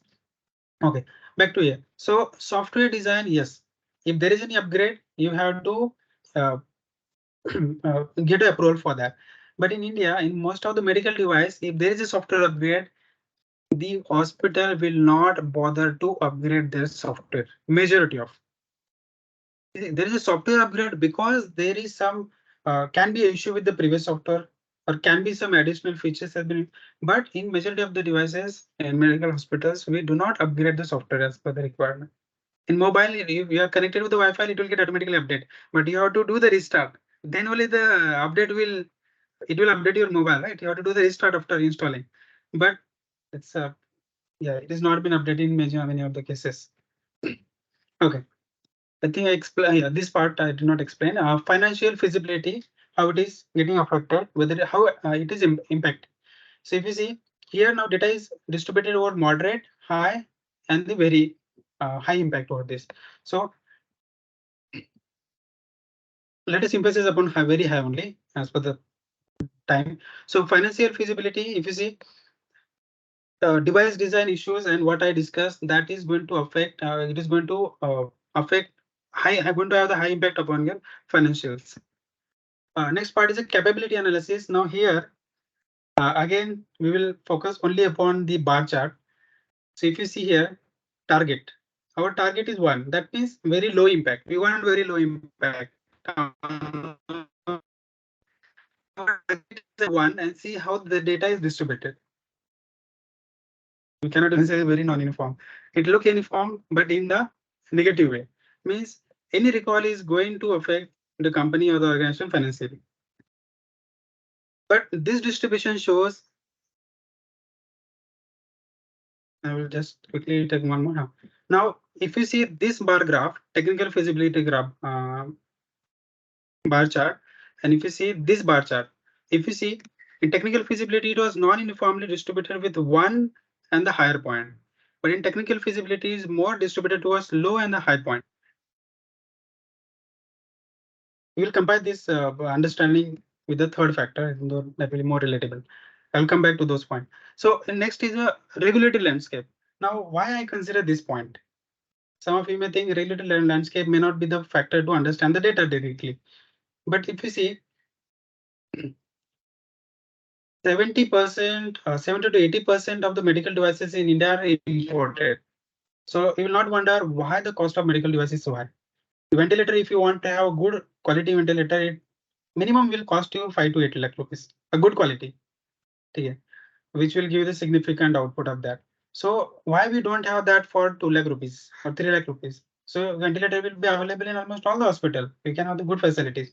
Why it is not possible so? Because we import majority of the devices. Now, through the government initiative, they are promoting the entrepreneurship, innovations and all. But if you see the core point is the success ratio in the market. So if you are having the regulations and when you look over the recall possibility of this device over so many factors, you have to think before, you have to think twice before you enter into the innovation by yourself, entrepreneurship and all. So that is why during the COVID time to the 20 and the 21, there was so many innovations and the entrepreneurship was there in the medical devices. But if you see in 2023, 80% of them had died. 80% of those startups are not standing. So within 2 to 4 years of span only, 2 to 3 years of span only, you can see the significant decline. So that is why regulatory understand the regulatory of how the recall is going to affect the regulation of the device becomes a very important parameter. If you see in this one becoming very low impact and 27%, the second show the low impact. Now you will see when you are into the entrepreneurship. I will give the contradictory statement to what I said before. When you are entering into the entrepreneurship, you are saying the recall status or you are seeing the success ratio. But when it comes to the regulations standardized by the government, if you follow those regulations, these regulations will not affect your recall, will not cause a recall. I will repeat again what I want to convey on this slide is that for an entrepreneur to enter into the market or the innovation, he will first think the success ratio. Second, he will see what regulations are there in the government and can I withstand those government. So this case study what I did, I tried to relate this gap so that if an entrepreneur is there, he will see if ventilator is there, 10 out of 10, 8 ventilators are not successfully coming into the market. Only 2 are coming into the market. But why these 8 are not coming into the market? these 8 ventilators are not coming into the market, not because they are not following regulatory landscape. They are not coming in the market because of this factor, what we saw. Which one? Device design, process which you follow, material or the non-conformity which you use, that majorly affect the success ratio. You are not getting the license not because there is a regulatory stringent. You are not getting the license because you are not following the practices which are supposed to be followed. So this chart shows if you are following the standards properly, regulations are not the thing you are to more focused about. So if you see, it is having very high impact and high impact all of part. It is covering very less portion of this pie chart. Similarly, based on the factors, if you focus on this device design, just a minute, huh? So regulatory landscape, see, now the data is been not very uniformly distributed as we saw in previously. Again, if you focus upon the four causes which we are discussing from a while, device design which was there in the high impact previously, now it is distributed over low and high impact. Process design is now it more into low impact part. That means the regulations which are there that are not talking about your process what you're following. What I want to point out here is the hello. Yes, we can Yes. hear you. Am I audible? Yeah, because the slide was something was indicated. Okay. Now, in regulatory landscape all apart, this slide, okay, this shows the different factors. This device design, process design, and which we what we consider software design. These three parts are again highlighted over this. One more, you see labeling. Uh, Labeling was fourth important parameter for us, but labeling is having very low impact on your success ratio because as per the regulations are there, regulations for the labeling are very something which you can follow. What this slide is showing, if one particular cause is there and the regulation related to that cause, how you can manage yourself based on that. So if you see the labeling errors, they're having low impact.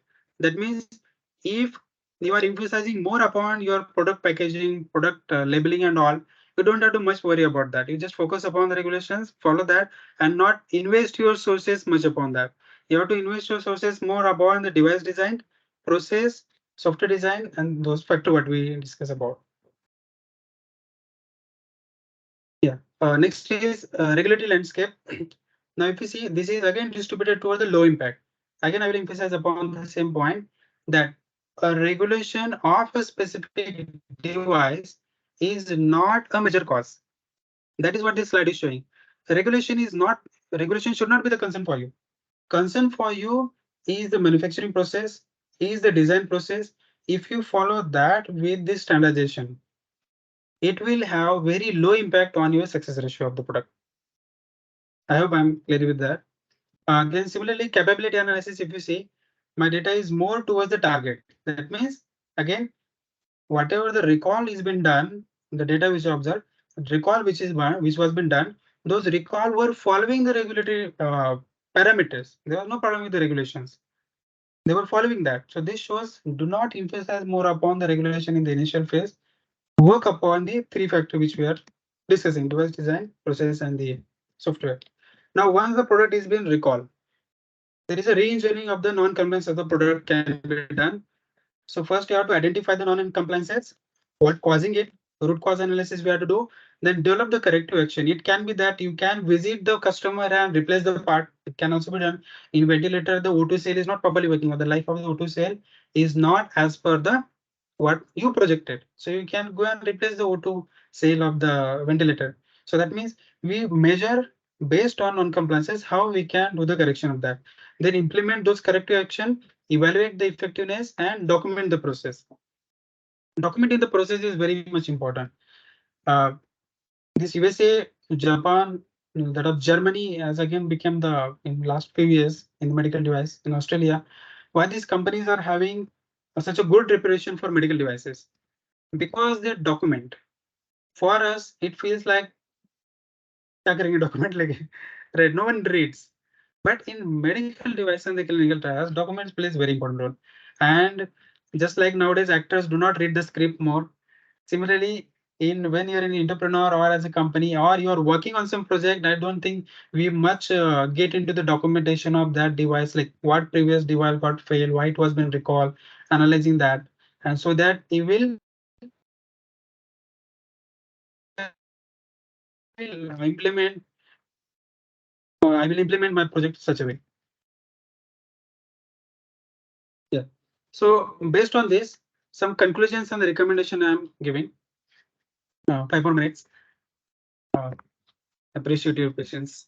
Okay. So throughout the second half of my presentation, as you see, I emphasize more upon the process design and control, device design. The labeling error is also important part. So based on that only, I try to give the conclusion like how it we can be efficient over that. So for process design and the control, if you see, first, as per my understanding and the experience, if you see, what I consider in most of the ISI project, what they see that the customer is or the manufacturing is try to fall in that tolerance level. Again, I will use the same term. Because you want to fall in that tolerance level, your manufacturing process is not growing as it is expected. So you are more, you are not proactive. Sorry, as an organization, we have to be proactive over the process design what we are following. So we can be proactive with the process design which you are following, then emphasize more upon the process and during the manufacturing phase itself. And second, in process design, where we say supply chain is also the part of process control.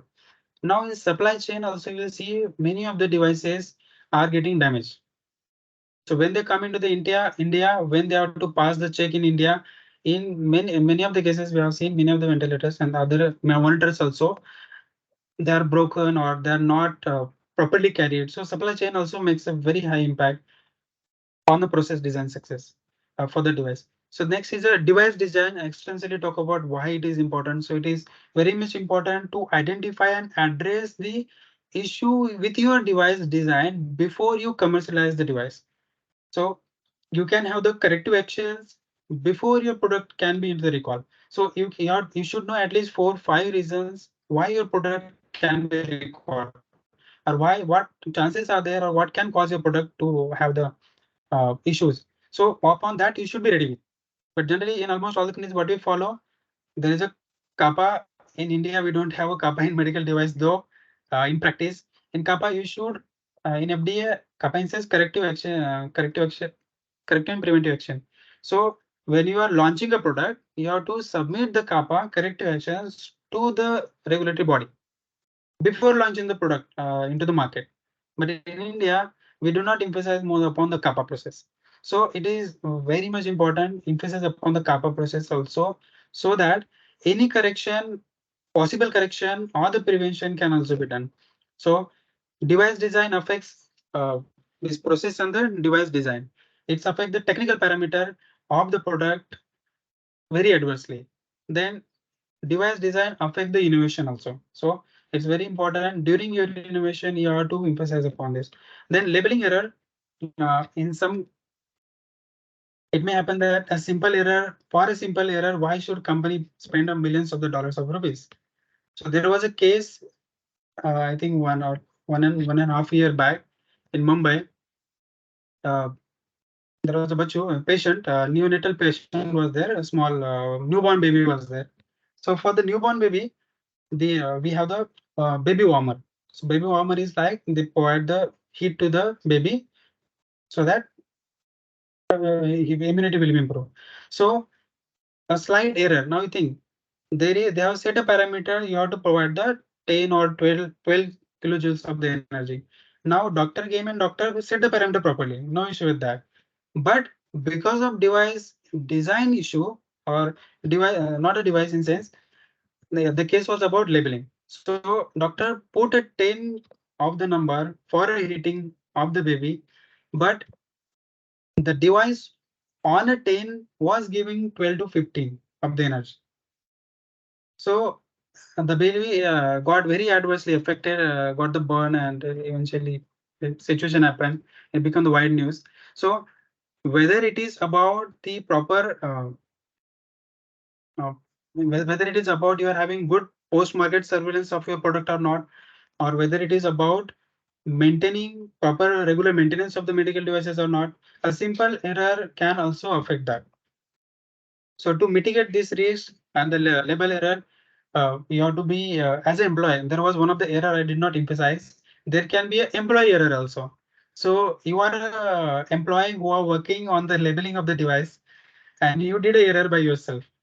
So in a labeling error, it will become the employee error because of your employee error, some silly mistake, the product is adversely affecting.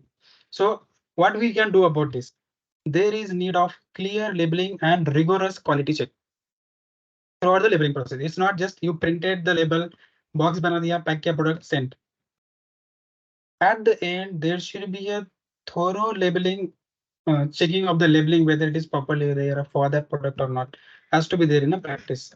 Then non-conforming material, you have to see though that particular implant, though that particular material is giving you the same output which you expect, but not necessary it will have the reliability. So it is very much important. You have to go with the reliability of that material which you are going to use, what suppliers you are having, whether they are providing the proper material to you or not. You should have inspection, testing and the inspection control for your suppliers and even in your facility likewise. So this leads to now as an organization, any recall will lose to the reputation. Also, it lose to the loss of the company's revenue. Then you have to compensate to the person also. Then, as per me, what is more important, the reason for taking this study is if anyone want to come in the entrepreneur, same statement. We see the success ratio. It matters a lot. So when we see the market captivity or the market ratio is very low for this particular thing. So innovation automatically affect that. So we are not in India, we are not still at that stage where billions of the dollars are invested by the government in your entrepreneurship or in your innovation, and even if you don't give the output, that is not going to affect. It is not the case for us. Even in the organization, if any research team is working, they are behind. Yes, there is a timeline, there is a deadline. We have to launch a product. It is also necessary, but what is even more necessary is to follow this criteria so it will not affect you adversely as an organization. And the lastly, as a recommendation, as I stated, we are having a situation with the CDSCO, India's regulatory body. It is very much important that a funny part again for you, in old CDSCO website, there was a, as was what I shown you in the one slide, there was a section of medical device alert. In new medical device website of CDCO, there is no section for medical device alert at all. It has been recently launched by the government for CDCO. Only one section for medical devices and nothing at all. So recalls it not just as a point of organization loss, it is as a patient point of view, it is very, very much important because in majority of the recalls which are occurring, patients do not know. Mostly when it comes to the inside body, when you put any of the medical device, when about invasive devices. For invasive devices, patient do not understand. He will have the issue with the heart, he will have some other issues, but he will not majority of the cases understand why. Because we not all the time visit the same surgeon which you had the surgery 5 years ago. Not possible, right? So if after 5 years, if you are facing some issues with your heart or kidney, you'll not go to the same doctor, you'll go to some other. So he don't know what history, what happened, etc. Majority of the cases. So I take this platform, though I don't have much extensive experience in this domain. I take this opportunity to thank PMI Foreign, Roopali ma'am, Rajendra sir, and Gode sir. So they have given us the platform to understand this very critical area and take the output of this so that something we can improve in the Indian market. Some like analyze the FDA data. So this output can be utilized in the Indian market and we can improve our medical device sector also. So thank you so much, everyone. Any questions? Please welcome. Thank you, Tulsidas. It's really a very great presentation, I must admit. Like both of you, you have done a wonderful job. Sunday morning today, it was a very fruitful and informative session from both of you. At the beginning of presentation, I mentioned that it would be a good platform for you to express yourself and to get acquainted with the professional industry, how to speak on the international forum or the national forum like we have here. But apart from that, I must admit that it's a very good session for us as well to have a diverse understanding of both the different domains that you have individually worked on.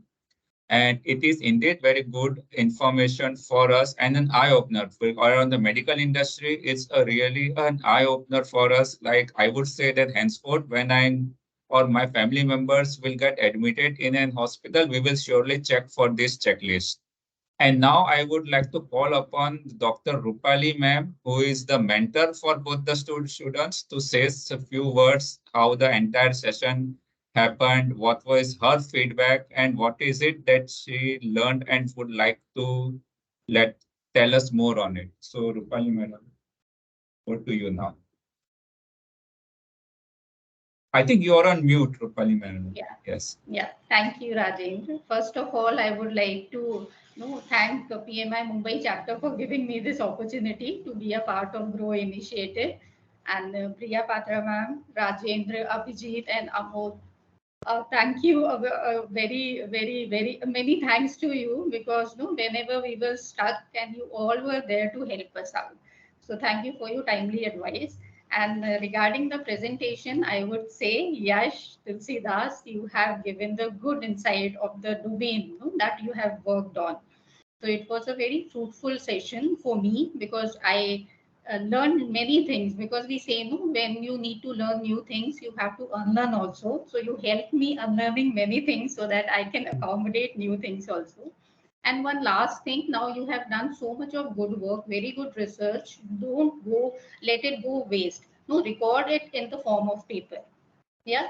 And I would also tell you that yes, you are in the process of getting industry ready, but all of or both of you will have your own journey and experience upon which you have to build on. So all the best to you. Congratulations and do well in your future endeavors.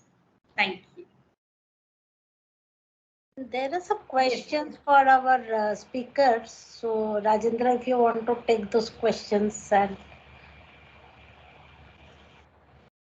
There are a couple of questions from the speaker. So first, I would like to have it for Tulsidas. Well, for medical devices, there is a question from Pritam Shah. For with medical devices sharing a log of data with cloud, are there any cybersecurity regulations or similar guidelines that needs to be looked into? Yes, sir. So there are guidelines. Software as medical device into the SAMD regulations. We do have a section follow I-201. I suppose. So into that there is a clause about the cybersecurity. The clear norms are to follow.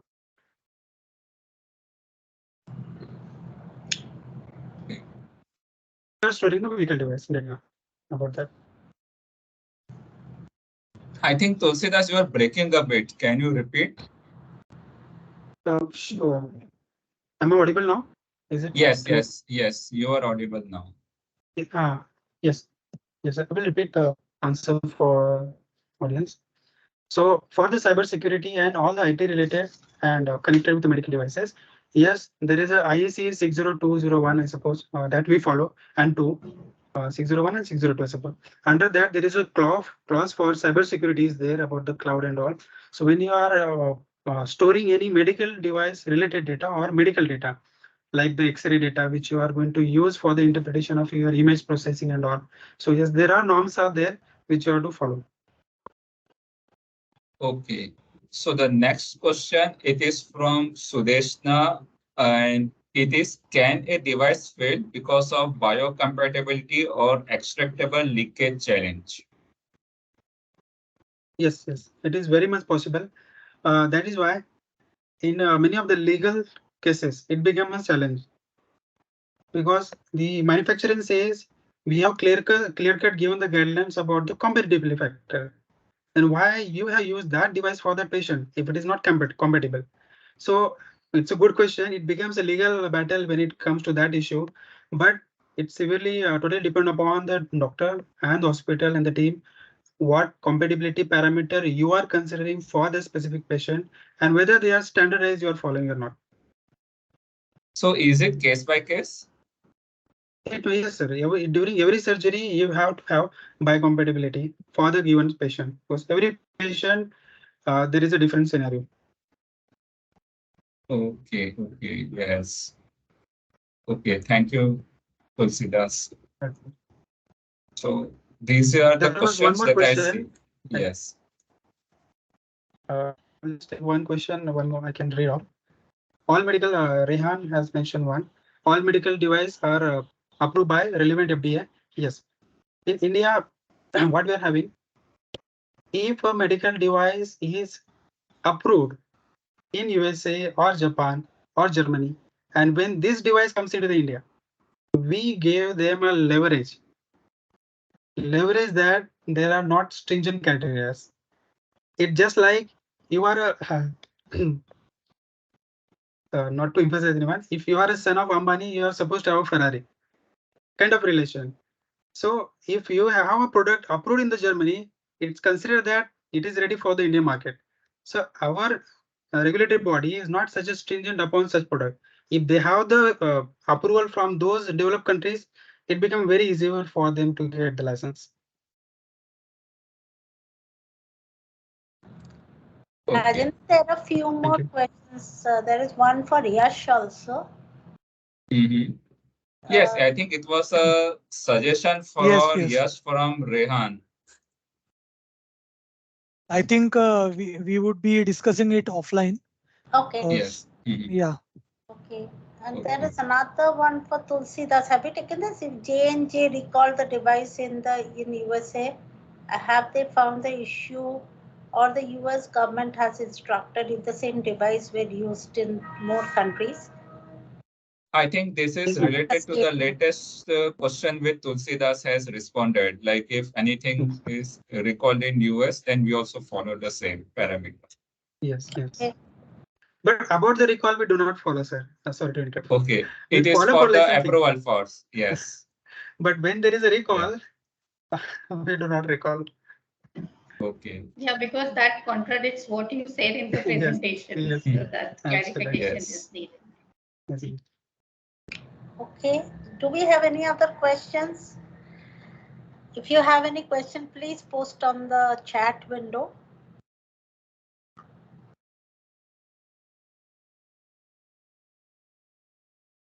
None, no? I don't see any. So I worked for the life sciences domain for a couple of years. Of course, we are in software consulting domain, so we had to go through a elaborate computer software validation cycle before any software is released, because it was for the North America.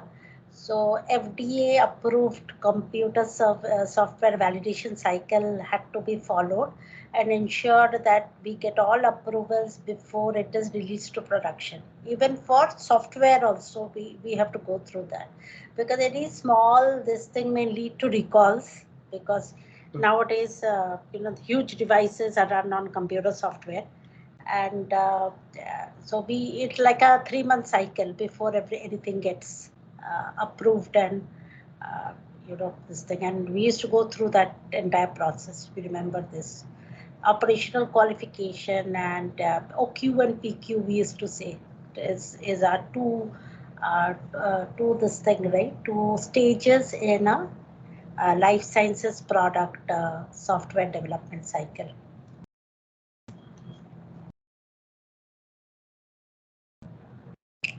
Okay.